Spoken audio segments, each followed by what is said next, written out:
બાપુ મારી જમીનનો કેસ ચાલુ થયો હમણાં. અને હું તો અભણ માણસ છું.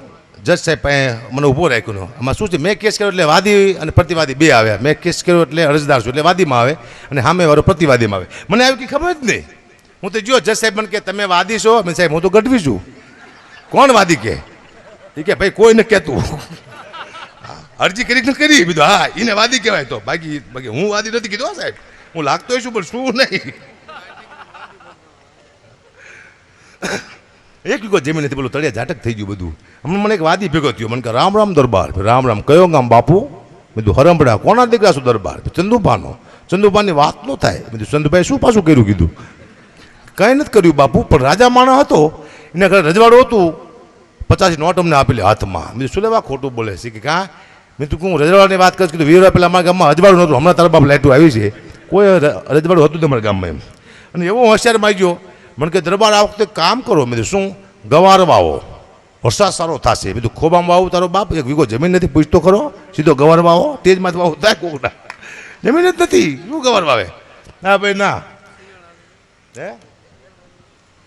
હે ભરતની ફરમાઈશી ગીતની પણ ઈચ્છે લે. હજી બાપુ બોલું 5 મિનિટ. હરાબ નથી દેતા બેન. ના પડે કે હું હરાબ નથી દેતી. હવે 3 કલાકાર શું હરાબ દે? બાપુ મને બહુ ગમ્યું. 3 જ કલાકાર લાવવા. ચોથા કલાક કરે છે ડાયરો ફેલ થઈ જાય. મેં જોયું હારો. કારણ કે એટલી ઈર્ષા એવું હોય આમ થાય ખરું. વારો ના દુઃખ લાગે. બીજું કંઈ ઈર્ષા બીજું કંઈ નહીં. છેલ્લે વારો તો કોઈ હોતું નથી. અને કોનો વારો આવે ખબર છે? પોપટભી માલધારીનો. આમાં વાંક પોપટભીનો જો આવે એ સંચાલન કરે. એને ખબર ન હોય ભગવંત બાપુએ કીધું એ. હા, સંચાલન કરવું ને એ અઘરું છે. બધું હખર ડખર થઈ જાય ને ભેગું કરીને પછી કલાકારને આપવું. આ મોટી અઘરી વાત છે. બધા પબ્લિક ઊભી થઈ જાય ને બહાર દેવાનું પછી કલાકારને આપવું. એ પોપટભી માલધારી કરે કે બીજાની તાકાત નથી. સંચાલન કરવું અઘરી વસ્તુ છે. હમણાં અમારો માલધારી બાપુ શિક્ષક થઈ ગયો. આખું વર્ષ છોકરાને એક જ વિષયમાંથી શીખડાયું. છોકરાને ભેંસ કાઢી હોય છે, ભેંસને 2 શિંગડા હોય છે ને ભેંસ દૂધ આપે. બસ છોકરાને આટલું શીખડાયું, બીજું કંઈ શીખડાયું જ નહીં. તે બીજા સાહેબ પરીક્ષા લેવા માટે આવ્યા ને પૂછ્યું કે સગન ઊભો થાય બેટા, આપણા પ્રાણી વિશે 2 શબ્દ બોલ. સગન કે આપણું પ્રાણી ભેંસ છે. ભેંસ કાઢી હોય છે, ભેંસને 2 શિંગડા હોય છે. હું કહું છું 2 મિનિટમાં. 2 મિનિટમાં કહી નાખું. હવે મુદ્દો શું હતો બાપુ? આ સાચી વાત છે. મારો હમણાં પ્રોગ્રામ હતો અને આપણો ભરવાનો કંઈક 45 વર્ષનો જણ હતો. મને કે રામ રામ હકા બા મજામાં? મજામાં. ઓળખાણ પડી કે નહીં? મેં કીધું ના. ક્યાં મળ્યા હતા? કો હાલો. મેં કીધું અમદાવાદ કે નહીં? જામનગર કે નહીં? ગેડિયા કે નહીં? મેં તો એ કે આપણે ક્યાંય ન મળ્યા. શું લેવા ભાઈ પથારી ફેરો મારી એટલે મને મૂંઝવી નાખ્યો. ક્યાંય મળ્યા જ નથી કે તારે મને થયું કે મારે કૂક તો છે આપણે હલાવ્યું દુનિયામાં. અરે હા, તો માલધારી શિક્ષક થઈ ગયો. ભેંસ કાઢી હોય છે ને ભેંસને 2 શિંગડા હોય છે. આવું શીખડાયું. એટલે બીજા સાહેબ પરીક્ષા લેવા માટે આવ્યા. પૂછ્યું કે છગન ઊભો થા, આપણા પ્રાણી વિશે 2 શબ્દ બોલ. છગન કે આપણી પ્રાણી ભેંસ છે. ભેંસ કાઢી હોય છે, ભેંસને 2 શિંગડા હોય છે, ભેંસ દૂધ આપે છે. વાહ બેટા બેસી જાઓ. મગન તું ઊભો થા, બોલ આપણી શાળા વિશે શબ્દ બોલ. મગન કે આપણી શાળા સુંદર છે. આપણી શાળાને મારે એક ભેંસ ઊભી હોય છે, ભેંસ કાઢી હોય છે, ભેંસને 2 શિંગડા હોય છે, ભેંસ દૂધ આપે છે. સાહેબ કે બે જા શાંતિ, સાલા એક ને એક વાત કરે. બેટા માધવ તું બહુ તમારા દીકરા આપણા વડાપ્રધાન વિશે 2 શબ્દ બોલ. માધવ કે આપણા વડાપ્રધાન નરેન્દ્ર મોદી છે. એ ભેંસનું દૂધ ખાય છે, ભેંસ કાઢી હોય છે, ભેંસને 2 શિંગડા હોય છે, ભેંસ દૂધ આપે છે. અને સાહેબ ત્યાંથી કંટાળીને ગાડી લઈને ભાગ્યા બિચારા. તે બહાર જઈને સાહેબ સીધા ભેંસ અને ભટકાણા. તે સાહેબ કોમામાં વહી ગયા. મહિના પછી સાહેબ ભાન મારે સાહેબને કહ્યું. પૂછ્યું સાહેબ શું થયું? કે ભેંસ ભટકાણી, ભેંસ કાઢી હોય છે, ભેંસ 2 શિંગડા. મારા દીકરા બોલો સાહેબને ચાલુ કરી નાખ્યા. આપણે માલધારી જેવો થયો કહેવાય. હમણાં અમારા ગામમાં રામામણ રમતું બાપુ. તો એમાં ભેરવો હોય જાપે તૈયાર થતો હોય. અમારા ગામમાં ભેરવો જાપે તૈયાર થતો તો ના બાજુ તબલા વાગ્યા કે આવે મારો ભેરવો, આવે મારો ભેરવો. ને ભેરવો ત્યાંથી નીકળ્યો. પણ જાપામાં કૂતરી વેણેલી ભેરવાને ખબર નહીં કે સાલી જાપામાં કૂતરી વિહાણી છે. ને કૂતરી મારી દીકરી ભેરવાને ભારી જઈ તાઈ વાય.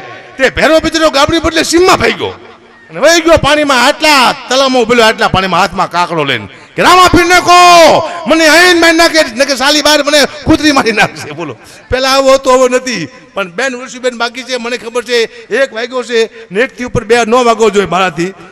અને એક કહ્યું ચલો ભરત છે ને ઘરે એમના માંડવો હતો, માતરીનો માંડવો. મને કે ગુપા તમે માંડવામાં હાલો. કીધું પૈસા આપણે હું રાંધવામાં ચાલુ કીધું. માંડવો તો કઈ ન કહેવાય. કલાકાર કોને કહેવાય? પૈસા આપે એટલે કીધું હું દોણી ઉપર કાંધ્યો થઈ જાઉં. પૈસા બદલે વાર્તા પૂરી થઈ જાય. હું રમી રમું છું સાહેબ, હું ભાડે રહું છું. પછી મેં મારા મકાન માલિકને રમી રમતા શીખડાવ્યું. અત્યારે હું ને મારો મકાન માલિક બે ભાડે રહીશ, કારણ કે રમી તો રમી છે. તમે નહીં માનો, મારો મામા દીકરો ત્યારે રમી રમતા શીખો, બહુ ગરીબ હતો, એ ત્યારે ભિખારી થઈ ગયો છે, કારણ કે રમી રમી છે. હમણાં એક બેને એક પત્નીના પતિને કીધું, તમને ખબર છે એનો પતિ કે શું, કે હું રવિવાર રહું છું, મંગળવાર રહું છું, બુધવાર રહું છું, અમાર રહું છું, પૂનમ રહું છું, કેટલું બધું રહું છું. એનો પતિ કે તું ખાલી હખણી રહે, તારે કંઈ રહેવું નથી, હકણારો. અને દુનિયામાં સૌથી દુઃખી હોય ને તો પતિ હોય. મેં આખું માર્કિંગ કરી લીધું પતિનું. પતિને ખબર જ નથી પતિ શું કરે, એનામાંથી કેટલું જાણું પતિને ખબર નથી. પતિ કોકની માર ખાધો છે પતિને ખબર નથી, પતિને કોઈ ગાયો દીધી પતિને ખબર નથી, એને કેટલા લોકોને પૈસા દેવાના પતિને ખબર નથી. બિચારો નોકરીથી આવે તરત રાડ્યું પડે, ખાંડ લાવવાની છે, છોકરાની ફી ભરવાની છે, આના પૈસા દેવાના છે. ઓલું ગાંગો થઈ જાય. નોકરીથી બિચારો આવ્યો હોય, પણ એવું નહીં કરવાનું. પતિ ઘરેથી આવે એટલે બહેનોને કહું શું કહેવાનું, પહેલાં આવો બેસો, પછી કહેવાનું તમને કોઈ માર્યા જ નથી ને, કે ના કોઈ ન માર્યા, તો ખાંડ લાવવાની છે. કેટલું વ્યવસ્થિત લાગે, પણ નહીં નથી કહેતા.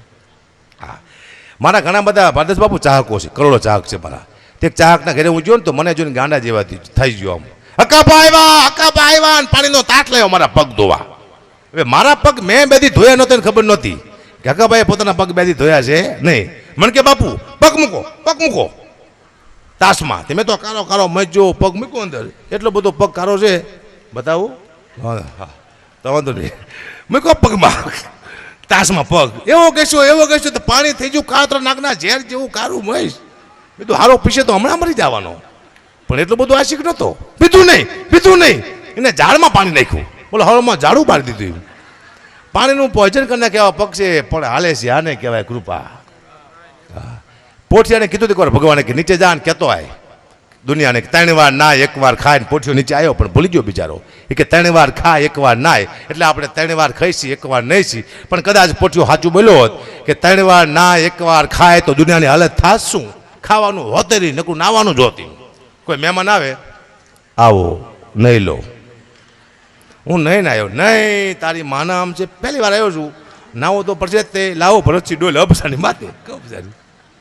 અન્ન ક્ષેત્ર ન હોત, સ્નાન ક્ષેત્ર હોત, મોટા તલાવ ભર્યા, હાલો ખાવા એમને, હાલો નામ આખું ગામ હમસા ધૂમકા માથ અંદર જાઓ કરો જલસા. પછી કોઈ સુખી માણા હોય, અમારા ડાયા ભાઈ જો જાજા પૈસા હોય, તેની પાસે જાજુ પાણી હોય, એનું બહુ મોટું નામ હોય. પાણી નાના માણસ પાણી હોય તો મોટા માણસ પાસે પાણી હોય, પછી તો નામ મોટું હોય કે ભાઈ ડાયા ભાઈની વાત ન થાય. હા જે હો માણસ નવરાઈને પછી એકલા નાય છે, એ બધા નવરાઈ દે જલ્દી ફટાફટ. આવું કંઈક હતું પણ સારું પૂરું થઈ ગયું. આપણે બહેનો એક સારું એવું લગ્ન ગીત બનાવ્યું છે, એ બહેનોએ બહુ બુદ્ધિથી બનાવ્યું છે, એ બહેનો જ બનાવ્યો કે એના શબ્દ સારા છે. મોર જાજે ઉગમણી 10, મોર જાજે આથમણે 10, વર્તા જાજે વેવના માનવે. આ લગ્ન ગીત આપણે બહેનોએ બનાવ્યું. મોરને ક્યાં મોકલો? ઉગમણું આથમણું. દિશા તો 4 છે, ઉગમણું આથમણું વતરાદું દખણાદું, પણ નહીં, બહેનોએ મોરને 2 બાજુ જ મોકલું, ઉગમણું ને આથમણું. શું કરવા? બહેનોને ખબર હતી કે દખણાદું દિવસે વતરાદું દમણ છે, ત્યાં મોર જાય છે તો મોર ફૂલ થઈ જાય છે અને કોઈક મોરના પૈસા કાઢી નાખશે શું. એટલે બહેનોએ મોરને 2 બાજુ ઉગમણું આથમણું. જય સીતારામ. મુદ્દો આ છે, બાકી કંઈ છે નહીં. ચર્ચા કરી લેવા, બાકી કહીશું છે ને. હું સમજી ગયો છું, મજા જ નથી આવતી બોલવાની હવે પહેલાં જેવી સ્ટેજમાંથી. બીક લાગે રાખ્યા છે. હારો શું બોલવું ને, ભૂલથી બોલ જાય તો એલો ચોવા કેવો ત્યારે કારો કેર થઈ ગયો દુનિયામાં, હું જોઉં છું. પણ મજા આવે છે, કારણ કે હમણાં કાંકરીએ ગયો તો મારો મિત્ર છે રસિક, એને મળવા માટે. તે લોકોને કાંકરિયા ફરવા જવું હતું, સિંહ વાંદરા ને વાઘ ને જોવા. હું જો એટલે આખું પ્રોગ્રામ બંધ રહ્યો એમનો. હું બેઠો જઈને તે કે આવો હકાભાઈ એમના ઘરે ચા મૂક્યો, પણ છોકરા રાડ્યો પાડે, મમ્મી હાલો કાંકરિયા વાંદરા જોવા જવું છે, મમ્મી હાલો કાંકરિયા વાંદરા જોવા જવું છે. એની મમ્મી કે હકાભા ઘરે આવ્યો તારે વાંદરા જોવા જવું છે? કે મેં ન જઈશો, હું આવી ગયો છું. બોલો દુઃખની વાત છે, પણ મારે કરવી પડશે. ભયાનક દુઃખની વાત તું મારી પાસે છે બેટા, સમજો ને. હા ઓલું શ્રાદ્ધ આવે છે, હરાજ છે, હજી મારા મગજમાં ઉતર્યું છે નહીં કોઈ દિવસ. મેં એવું સાંભળ્યું છે, મને હમણાં કીધું હરાજ આવ્યું ને મારા પરિવારે કે જાઓ દાદાનું ને બાપુનું હરાજ નાખી આવો. કીધું કાં? કે ઉપર ધાબામાંથી હરાજ નાખશો ને તો કાગડા થઈ આપણા દાદા ને આપણા બાપુ આવશે અને હરાજ ખાઈ જાય છે.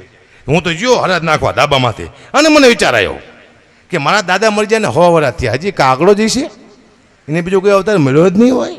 તો મેં તો વાઇસ નાખી કાગ વાઇસ કરીને તે 5-6 કાગડા આવ્યા. અરે મારા દાદા તો એક હતા, 5-6 લુખા આવ્યા કોણ બીજા કીધું નહીં. આપણા સંતો મંતો વૈજ્ઞાનિક હતા, એને ખબર હતી કે આ દુનિયા આપણે જેમ કહેશું કરશે નહીં. ભાદરવા મહિનામાં કાગડી પોતાના બચ્ચાને જન્મ આપે છે અને પોચી વસ્તુ ખવડાવવાથી કાગડીના બચ્ચા બચી જાય. સંતો મતોને ખબર હતી કે આ પ્રજા છે ને પક્ષીને ખવડાવશે નહીં. હરાદ બનાવ્યા, હરાદ ખીર ને પૂરી આપણે નાખી કાગડી પોતાના બચ્ચાને ખવડાવે. પક્ષી બચાવવાનું મોટું અભિયાન કોઈ ઉપાડ્યું તો આપણા સંતો મંતોએ પિતાને ઉપાડ્યું હતું સાહેબ. અને ભાદરવા મહિનામાં આપણને પિત્ત થાય છે, એ રોગ છે પિત્ત, જે ગરમ દૂધ ખાવાથી મટી જાય. તો સંતો મંતોને એ ખબર હતી કે ભાદરવા મહિનામાં પબ્લિક આ દુનિયા ગરમ દૂધ નહીં ખાય. હળદ બનાવ્યા, આપણે ખીર કરી ગરમ કાગડા નાખી, બીજી આપણે ગરમ દૂધ પીએ એટલે આપણે પિત્ત મટી જાય. મુદ્દો આ હતો, માનવ અને પક્ષી બેયને બચાવવાનો પહેલો મુદ્દો આ હતો સંતો મંતોનો. પણ આ કંઈક બીજું તે કંઈ વાંધો નહીં, પણ નાખવું હરાદ તો નાખવું જ તે. હું હજી નાખવું ને મારા બાપુ, હું તો કાલે નાખી આવ્યો હમણાં. મારે એવું કહે ને ગમે તો નાખી મજા આવતા વધે તો હરાદ કાગ વાય. મને એકથી વિચાર આવ્યો કે આ ઢોરા વાગલતા હોય આખો દી ખાય રાતે વાગલે મારા દીકરા. ગાય હોય ભેંસ હોય, પણ કદાચ આ માણસને હોઈપું હોત કે આખો દી ખાય રાતે વાગોલે તો કલાકારનું શું થાત? અમારે રાતે ગાવું કે વાગલું?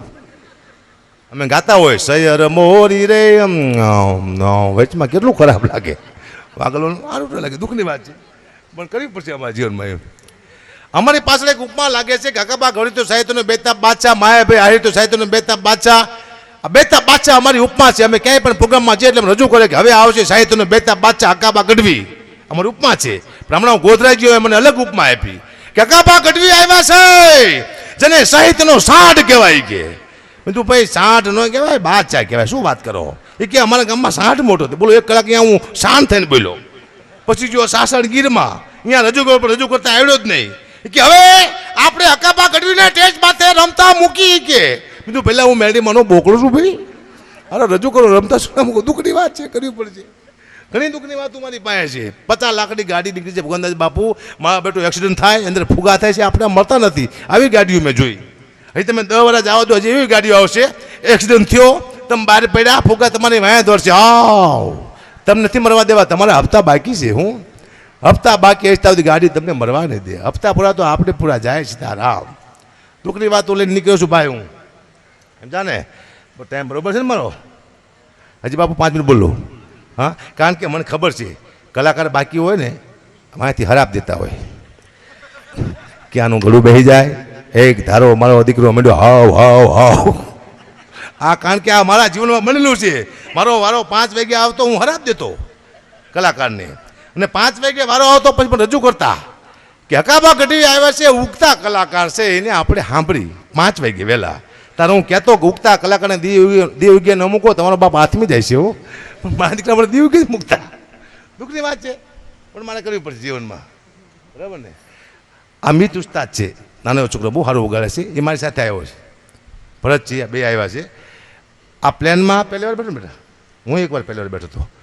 તે પ્લેનમાં બેઠો મને કીધું કે આમાં ખબર ન પડતી પ્લેનમાં બેઠા. એ કીધું બેટા 3 જ વાર ખબર પડે પ્લેનમાં. એક ઉતરે તારે, એક ચડે તારે, અને એક પૈસા આપો તારે. ત્યાં સુધી પ્લેનમાં ખબર નથી પડતી શું થાય. આપો ને હપ્સ અને 15 રૂપિયા, તારે ખબર કારું પ્લેન તો અઘરું છે. દુઃખની વાત. મને ભગત બાપુ ફોન કર્યો કે ગુપા તમારે આવવાનું છે હરિદ્વાર, ટ્રેનની ટિકિટ કરાવો કે પ્લેનની? બીજું બાપુ મને ટ્રેનમાં નહીં ફાવે, પ્લેનની ટિકિટ બુક કરાવો. કે કંઈ વાંધો નહીં. પછી મને વિચાર આવ્યો કે મને તો એકથી સકડામાં ફાવતું હતું, હવે મને ટ્રેનમાં કેમ ન ફાવતું? આ મને વિચાર આવ્યો. બાપુએ ફોન મૂક્યો પછી મને ખુદ વિચાર આવ્યો કે હું તો સકડામાં જતો હતો, હવે મને કેમ ટ્રેનમાંથી ફાવતું? આ સુખ ને ભૂખ બે તમને મારી નાખે. હા, એક ભાઈ મને કે ગુબા તમારી લુક બહુ સારી. બીજું લુક તારીમાં ભૂખમાંથી આવી છે, સારી જોઈ કીધું. અને ભૂખમાંથી આવે એ દુનિયાના ભૂખા કાઢી નાખીએ.